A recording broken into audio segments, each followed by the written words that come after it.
Hey Siri, what does JMac fix? JMac fixes everything.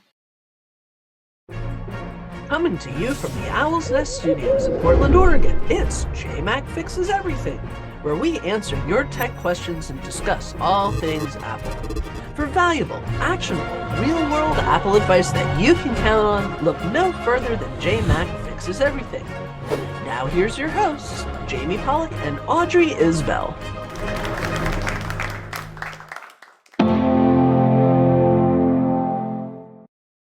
Hello, everybody. Welcome again. My name's Jamie. Welcome to Making the Switch to Apple. This is our new web series where we are talking to someone who wasn't an Apple person and may be becoming one. We still haven't decided how we're going to define this. Everybody say hi to Audrey Isbell. Hi, everybody. So, as the series has evolved, basically, Audrey was all Android, all Windows, and in our first episode, we learned that through peer pressure and stress from all sorts of different angles, she got peer pressure into getting an iPhone and an Apple Watch. Yay! But just so you know, she is still in a Windows computer, so she is now in the twilight zone of technology, as we say it. She's got apples to oranges, and so we will probably be bumping up against that at certain times in this series. If you're not all Apple, then sometimes you run into some unique problems, right? Yes, a lot of unique problems. So you go apples to apples, and Apple seems to get their whole universe working together, but you start mixing and matching, and who knows what's going to happen. So just a quick check-in this week, Audrey. How are you feeling? What's going on? Well, my dirty little secret is I've been leaning on my old smartphone. No! Oh, and she had openly admitted it. Oh, no. Okay, So well, this is Still good. have my old Android, Yeah. and I think, if for no other reason other than to address this for others who may experience the switch. You're not the first to backslide. You're not the first to backslide, but I'm going to tell you, you're not helping yourself. But you go ahead and tell us your story. Well, it's just that when you switch, my understanding is, at least this was what was told to me by my my salesperson down at the store, Okay. was that you can't necessarily transfer all of your apps and data and all that kind of stuff onto the new Apple phone. Okay.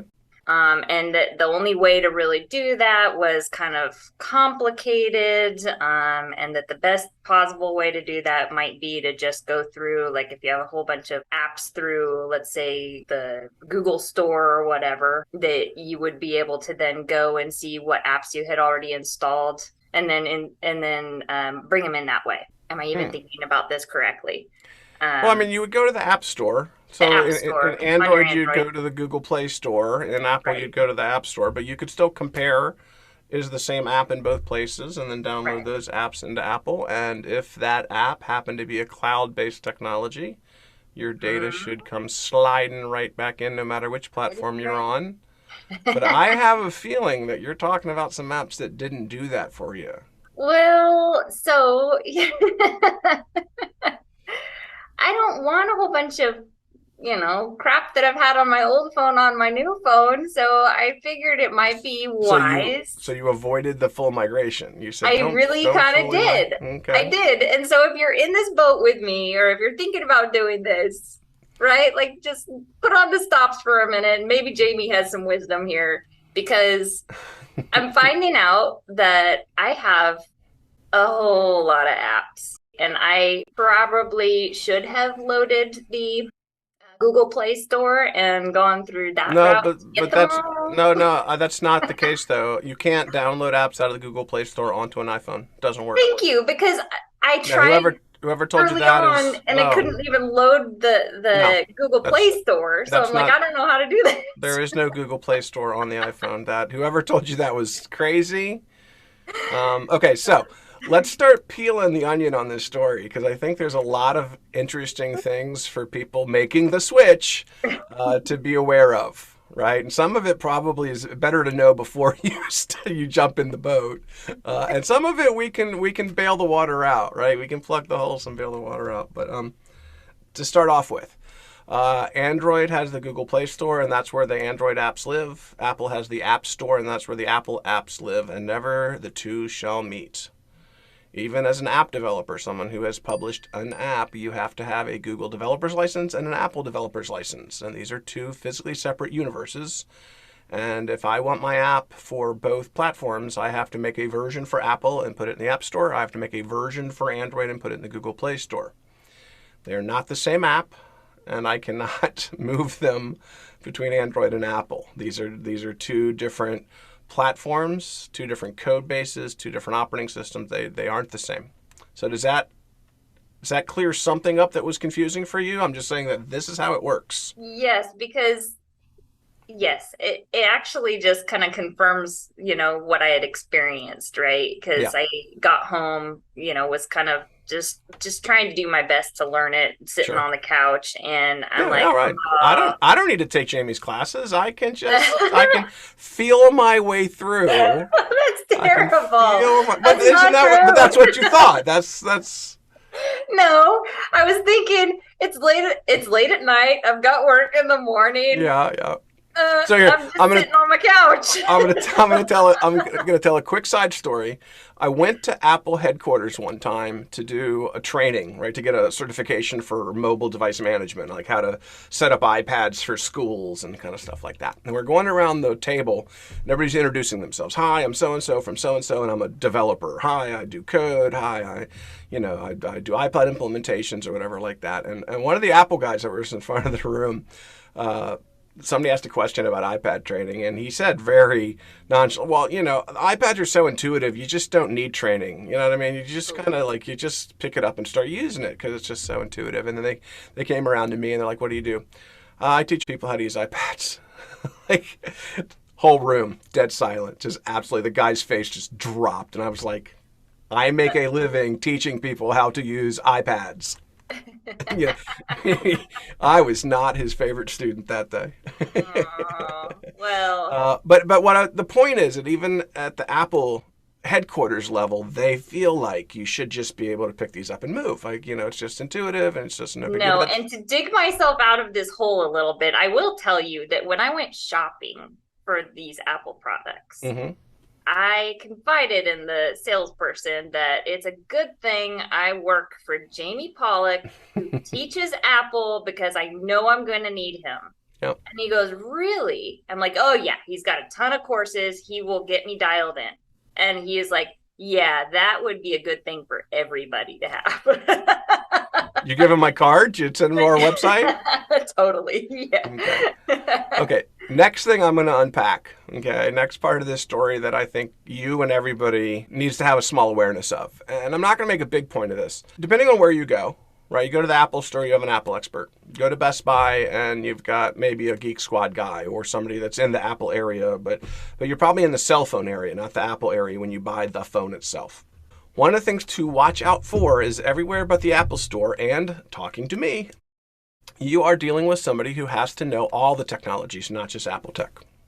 Oh, yeah. Right? They've got to set up Androids. They've got to set up Google phones. They've got to set up the phones with the big buttons for the really old people. You know what I mean? They have to kind of try to be a jack of all trades. And anybody that's worked tech knows how challenging that is. Everybody's like, to me, why don't you support Windows? I was like, because there's enough to know with Apple that I can't be an expert at both, right? I wouldn't be an Apple expert if I was studying Windows all the time, and vice versa, and so for technicians or support people to niche it can be important, but to turn that around to your experience and a lot of people's experience that I've run into, is that when you go to the Verizon store, the AT&T store, you're going to have a kid that's trying to tell you the best of his knowledge. You don't know how many years of experience he has, and you don't know what technology he even has in his own pocket, much less is he going to give you good advice or not. You're going to hope so. But those stores have a lot of turnover.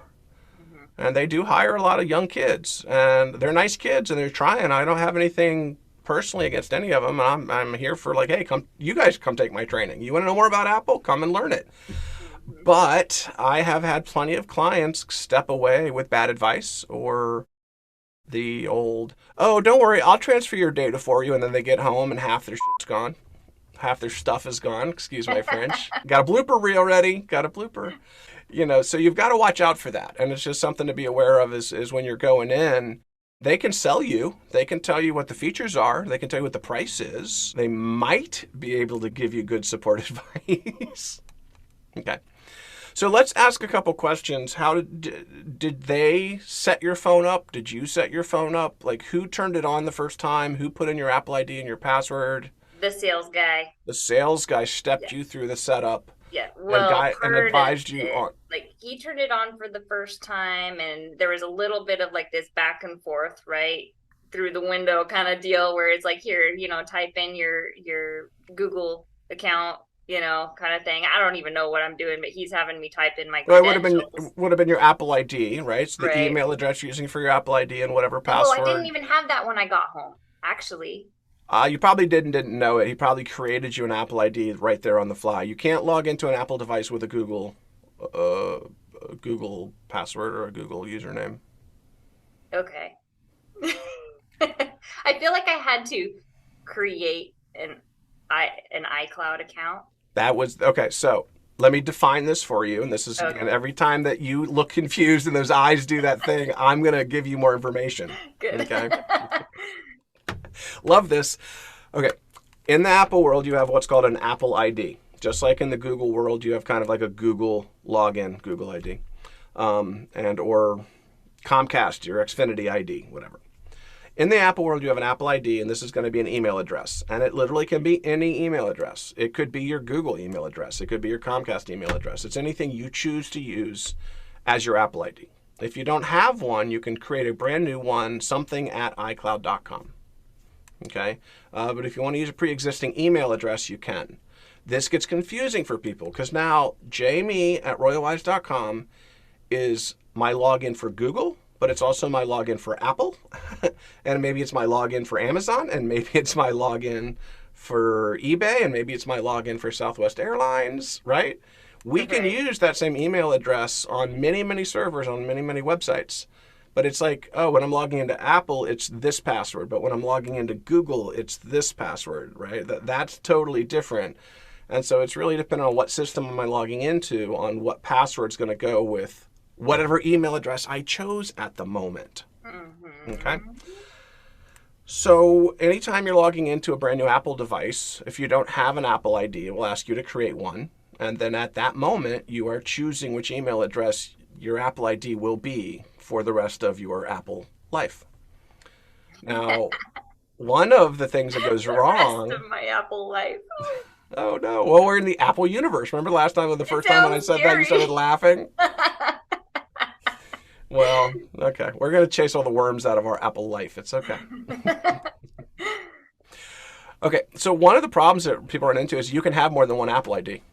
You can create more than one. You could have two or three. A lot of people get into problems because they log in to iCloud with one Apple ID, but they have a second one that they used to use for iTunes, and then they log into iTunes or the App Store with a different Apple ID. Okay, and so there's a list of places where you'll use your Apple ID when you're on any Apple device. And so here's the list. And I'm going to just make sure that we clarify, again, to realize that it's an email address with a password associated, which is called your Apple ID. It gets you into Apple systems.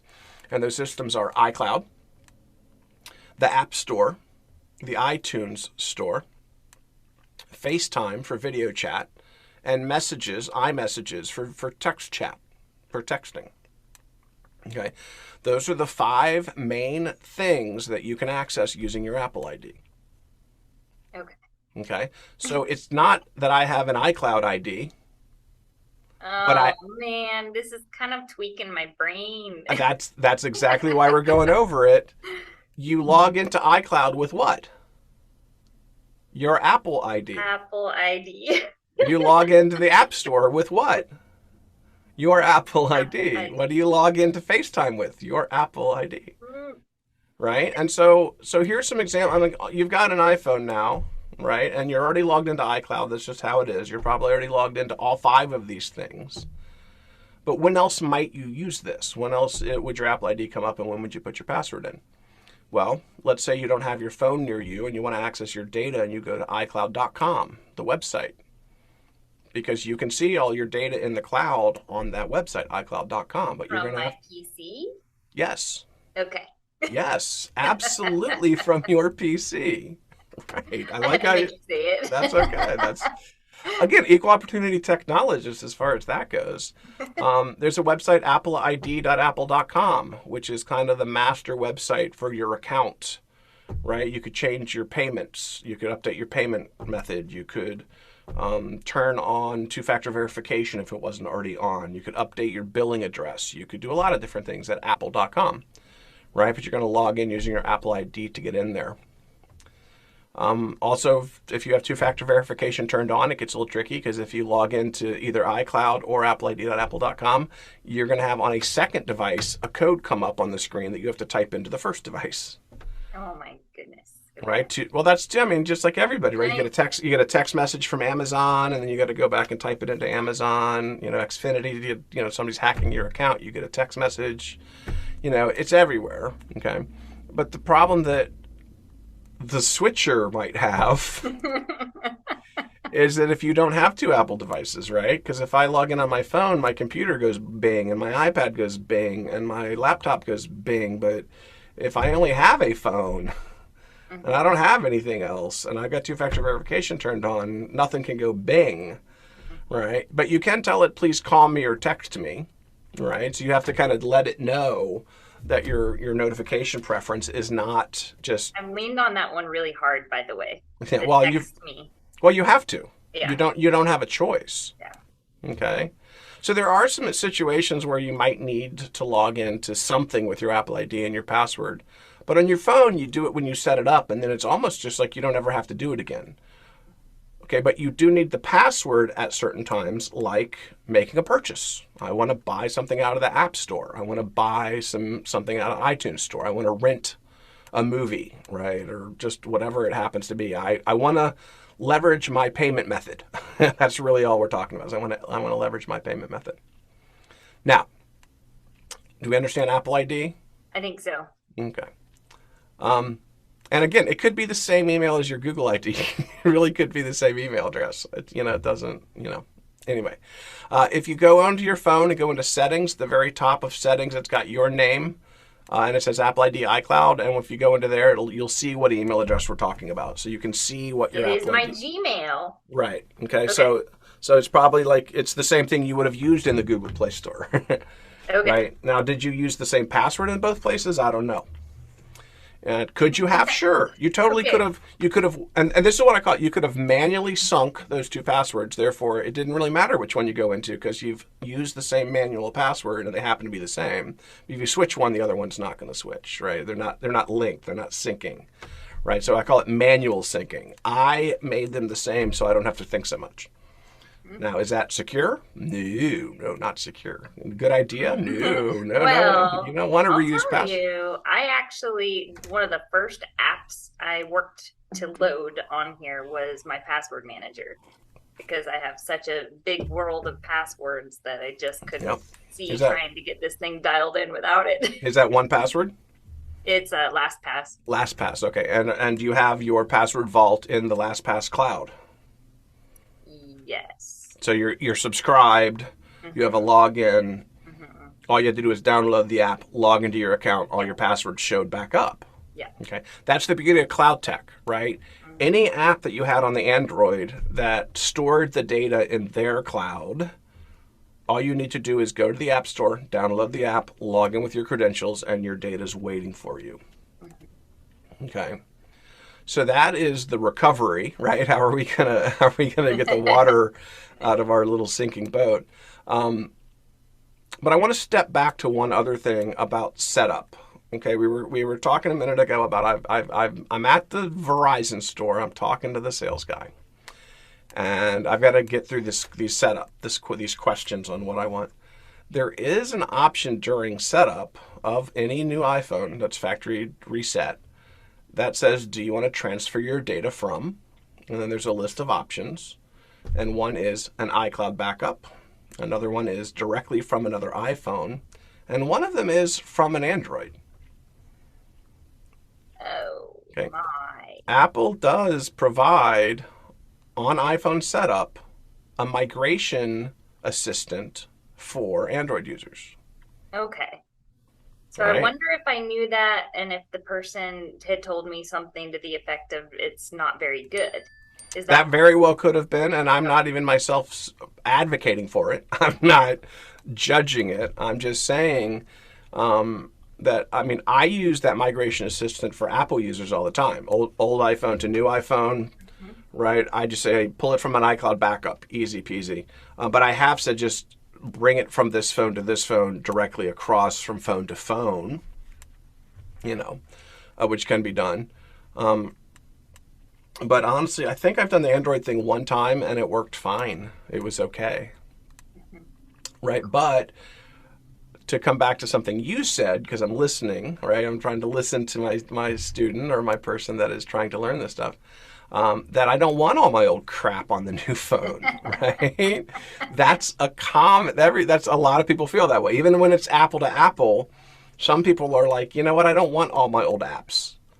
Like I've got 450 apps on this phone. I may not want them on my new phone, and I really don't want to go through and delete each of them. What a nightmare. So I don't think that was a mistake to set your iPhone up what we call cherry, right? Just generic, like just log in and have it have just the Apple apps on it. And that's you. And honestly, even though I can tell that, okay, one, you're nervous, right? It makes you kind of anxious. And Yeah. two, you're not sure, like on the first episode, the question is, did I F this up? Like, did I Totally. make a mistake, right? And so you're anxious because you're not sure where you are. And two, you're not sure if you messed something up, if you did it the wrong way, right? Mhm. I'm here to tell you, I don't think you did. Okay, I but I don't. have been leaning on my Android because Okay, I so don't have everything yet. well, we're gonna get to that. We're not. This conversation is nowhere near done. But even for your own learning curve, it might have been a good idea to have your iPhone not be preloaded with your old life. Right? I think it's okay that you have to go to this new device and learn it at its foundational level without layers of complexity based on your history. Does it make some things harder? It absolutely does, because now and like LastPass and like we use 1Password, but it's the same concept, right? I download the app, I log in, my vault is there for me, right? Because it's syncing from a cloud. You run into trouble when the app data is local on the device, right? And it's not in a cloud. When it's in a cloud, it's easy because then the data is independent of the application platform. Easy peasy. It's when it's not the problem. So now let's dig in and ask that question that's been simmering in the back of my brain. What are you doing on the old phone? What app? What data? What is it that's Oh my not? gosh, it's mostly apps, right? Like, Well, okay, we're gonna take this one at a time. Give me one example. Tell me one piece of data or one app that you can't figure out how to satisfy on the iPhone that's making you go back to the Android. We're going to go situation by situation and see if okay. it's all the same concept or if there's different things happening, because there's two ways this could be going. Okay, I'll let you be the expert in that because one of the first reasons why I had to go back to it was for an app. I discovered that I had a lot of like banking type apps on my old phone, like how I could check my credit card, how I could check, just my regular And banking, Bank of checking, America, savings. Yeah, Citibank, yeah, my you name financial it. advisors, So I'm right, like, my Schwab okay, I account. have none of those now, Okay, right? And I had okay. to load them individually again. Yes, but those are still login and your data's there. Yes. So Yes. that's partly it. And I think, when other switchers are watching this, just to know, like, if you're gonna do what I did, right? Mm-hmm. Keep that backup, right? And we'll get to backups, I hope, because I don't even know where any of my data is going right now. I'm just Right. so freaked out about Where's that. my data? Well, that's a Where's whole my nother. data? Maybe that's next episode. Maybe episode 4 But will be the "Where's my data" episode. truly, I'm like, okay, what was that app even called? What did it look like? Okay, Right. Okay, so I'm going to give you permission to go back to your old phone for one purpose, and that's the one you just defined, which is, and I'll tell you, I do this, I transfer a lot of data. I transfer people from old machines to new machines all the time. I'm going to use an example that's apples to apples, but it applies to this too. I've got a lot of older folks who've had a machine for 7 years, 10 years, 12 years, and I get them a new machine and I transfer their data over. And they're like, well, can you just take the old machine and recycle it and make sure my data's off of it? I'm like, absolutely. I'd be happy to. It's called my Robin Hoot program, right? And we donate, we recycle, we do all the things that are good for old machines. But I say to them, we're not going to do that for 2 weeks. And they're like, excuse me? I was like, I'm not going to wipe the data off of your old machine for at least 2 weeks. I want you to have time with your new device and your new machine, get comfortable with it, make sure your data's where you think it is, and we're going to keep the old machine intact until you reach a certain comfort level. And they're confused. They're like, why? This is great. You did a full migration. Everything's there. And this is why. And it's not what a lot of people think. It's not, I don't think data's missing. I'm not covering my butt on, I don't think the migration was complete or whatever. It has to do with human memory and human experience, where they probably haven't upgraded their operating system, so things look different, right? They're in a new operating system. And inevitably, I've had this happen dozens of times. People call me a day or two later, and they're like, why did I do this? Everything's wrong. Nothing's in the same place, right? I remember it being this way and this way and this way, and it's nothing like what I remember. I'm totally screwed. Why? You know what I mean? All these things you've been telling me you feel, right? And then I say, open up the old machine and look at it. Compare them side by side and tell me, is it as bad as you think it is in your brain right now? And 95 to 98% of the time, they go, oh, you're right. It's not that different. You know, I as the user am dealing with 12 changes at one time, and I'm overwhelmed. So I'm collapsing it into a bigger issue, which doesn't exist, right? And then I can't, with a rational mind, go topic by topic by topic, because to me, there's a bigger monster. There's something that's coming down my back, right? And that's one of the problems we run into with this. And funny enough, first episode, emotions. How do we feel about it, right? What are we thinking? And but how do we feel is driving? I'm still having emotions. Gosh, I can tell.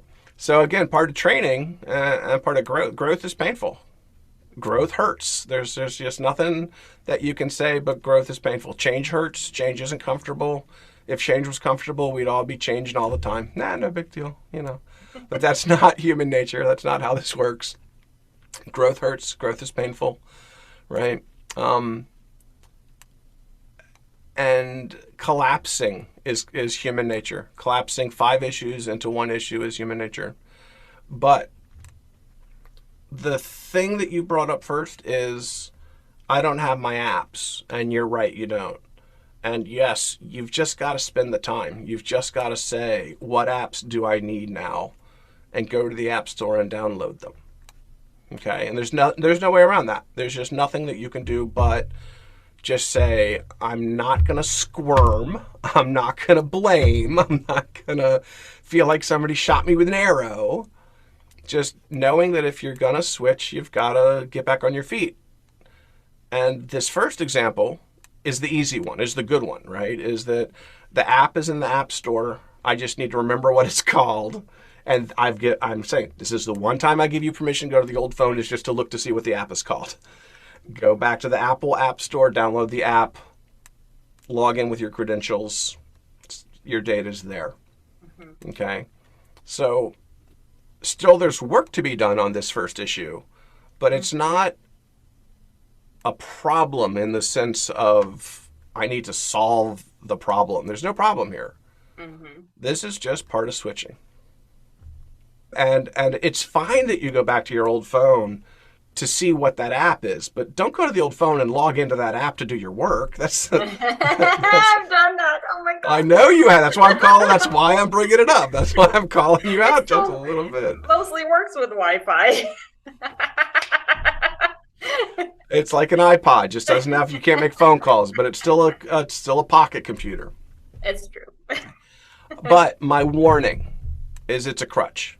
Mm-hmm. And it's a crutch that will slow down your progress in overcoming what's going to limit you from using this new phone productivity as a productivity tool. Well, you know I'm not going to carry 2 phones on my person, right? So, thankfully, the conclusion to those apps is that I got my banking apps over onto the onto the iPhone, and I'm a little bit better about that one. and the reason I'm gonna kind of predicate, I'm gonna add one more piece to this is that this first issue that isn't a problem, it's just a condition, it's a situation. It's a one and done. Mm-hmm. Right? You just notice the app is missing, you install it, you're done. You don't have to ever go back to the old phone, and the data's on the new phone, and you're done. What's this process called? Transitioning. Transition, right? Yes. There is a process called transitioning, and you are doing it. So congratulations. You're winning. Okay. So that's the first reason we might go back to our old device. And I mean, I've seen people, I've been doing this for 20 years. I've only had 1 or 2 people go back to Windows. And I've transferred over 100 people in my career. Those are good odds. From Windows to Apple. But there's just been a couple of like older folks that are just like, they'll say that it's a can't. Like they're like, that's their defense. I mentally can't. And I'm like, and I've had plenty of patients that have gotten Parkinson's and different things, and it's true that they can't. Like I personally in my job have to make a moral boundary when I say, and it's normally not to the person, it's to their spouse or their child, I can't take their money anymore. I can't. It's not that I'm not willing to work with you or for you. That's not the point. I cannot take money from you to teach this person the same thing over and over because they can't remember it. They're having memory issues. They're having comprehension issues, right? I can't teach them the same thing 5 times and feel anything good about taking money for it. Yeah. But for me, and I'm going to bring this up, it's a little personal, but I'm going to go ahead and say it to you and anybody that's in our audience. Most of these people I've worked with for 15 or 20 years. I've worked with them for at least 10 years, if not 15 or years, and some of them 20 years. They're my friends. I care about them. Yeah, they've paid me for a long time to be their computer support. It's really kind of interesting or strange for me that a lot of times when they lose their capacity or their facility, I am one of the few things on the planet they remember.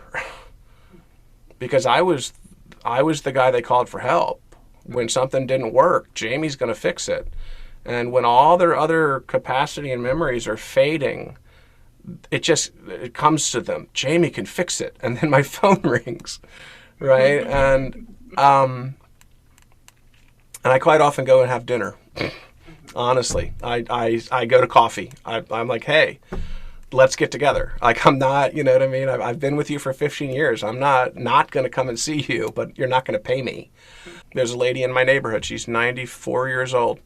And she calls me once a year around Christmas because she wants to do the calendar, right? The Advent calendar. But it's digital. It's that little snow globe on her desktop. But she can never remember how to log in and download it. She knows how to get into it when it's there.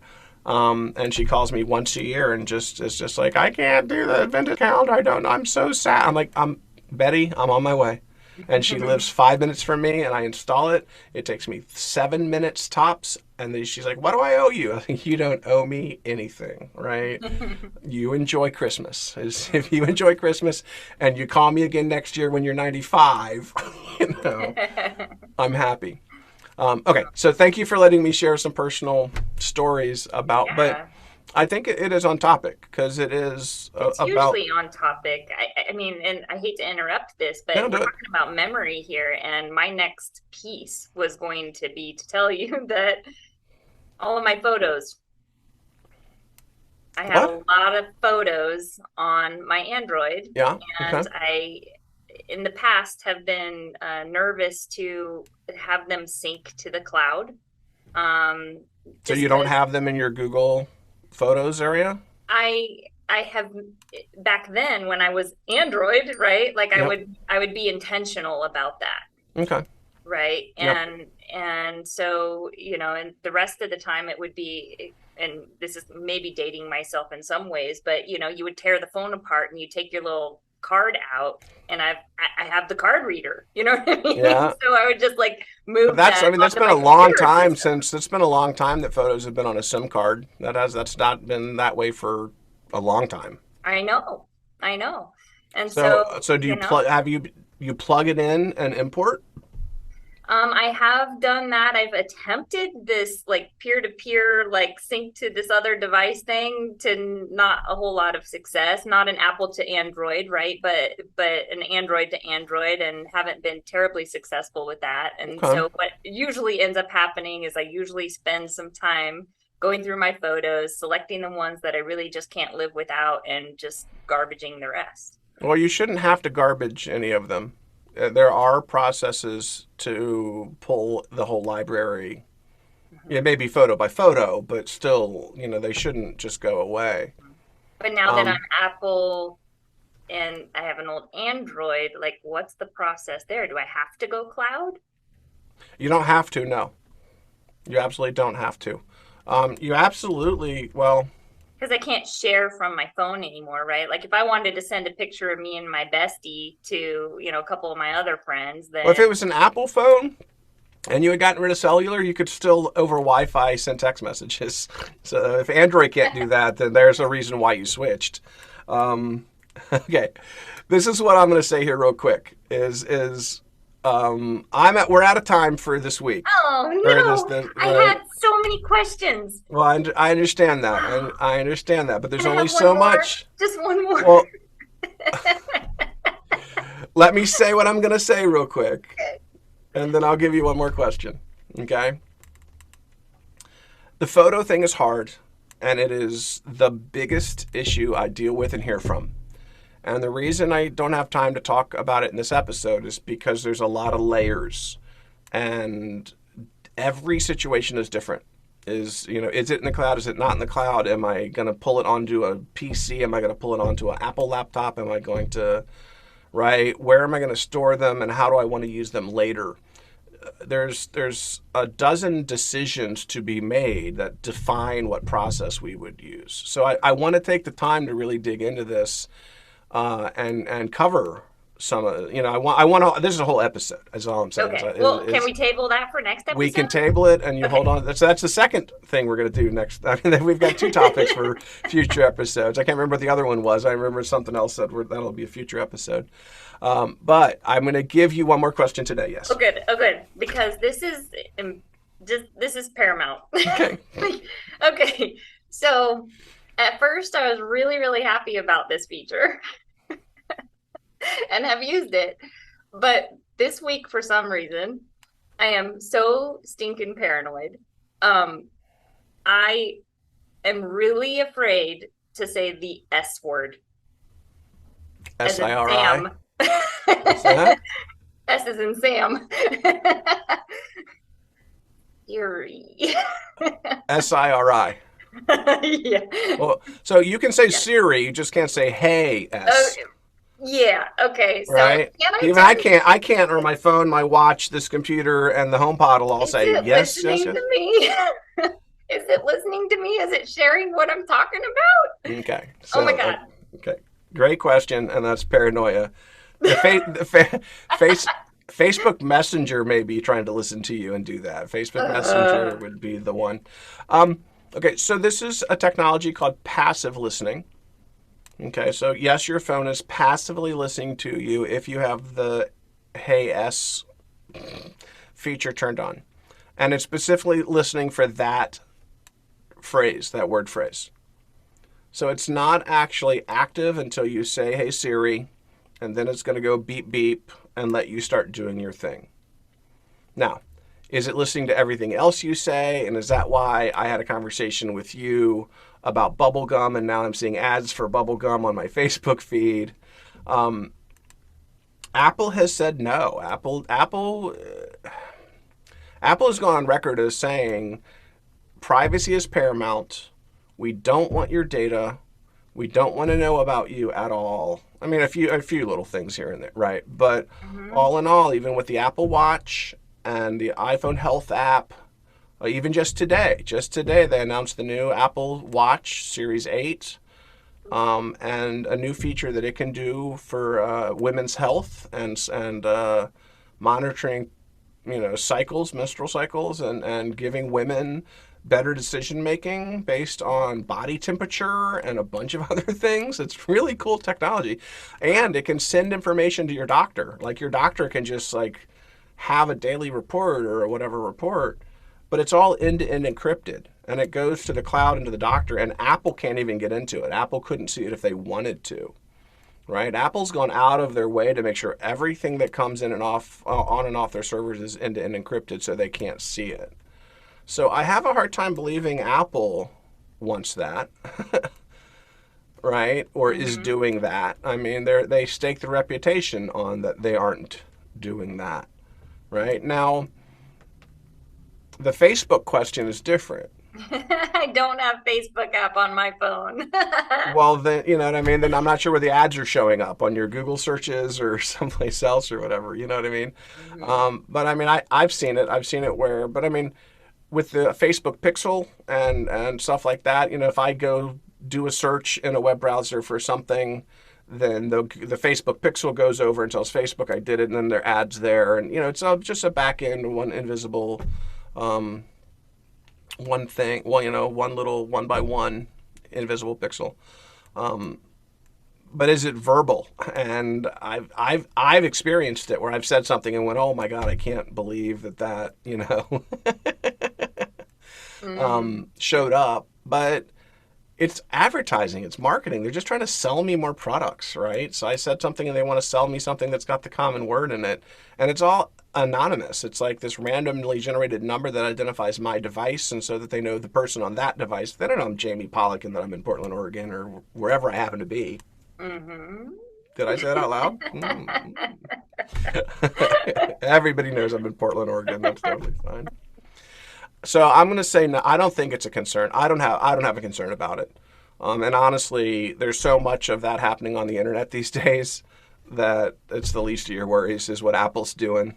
I think the reality for me is that I hear, basically Siri will chime in, what was that? Or whatever, people just around me, they've got Apple devices, whatever, and they weren't saying the phrase to get Siri's attention. But all of a sudden Siri's saying, she might have misinterpreted somebody else saying it. You were in my happy hour that one time, or was it last week, the month before? And I said, hey Siri, and 4 phones on the Zoom all chimed in.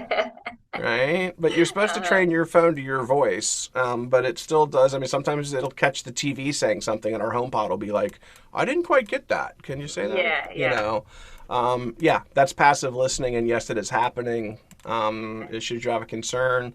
If you do, turn off Hey Siri. You don't have to have that feature on. How do you do that? In settings under Siri. Really? And with that, I'm Jamie Pollock. This is Audrey. I got to thank Audrey for having such great questions, taking us into such great topics. And apparently we've got a ton more to do, so we're going to dig into these other topics in our future episodes. Jamie Pollock, RoyWise. Catch us online at roywise.com. I look forward to seeing everybody. And if you need any help, come to roywise.com. Check out the RoyWise Owls. That's our on-demand web-based learning solution. I personally have 45 hours of on-demand video training on all of these topics, and you can subscribe and watch as many hours as videos as your brain can manage. So, Audrey, we'll see you next time. Thank you so much. Thanks, Jamie. Okay, bye. Bye. I just saw a guy with an iPhone and an Android having a little argument. It was quite the divisive issue. Anyway. Hey, if you guys like this episode, make sure to subscribe to our YouTube channel and ring the bell so you get notifications about new episodes, and we'll see you next time.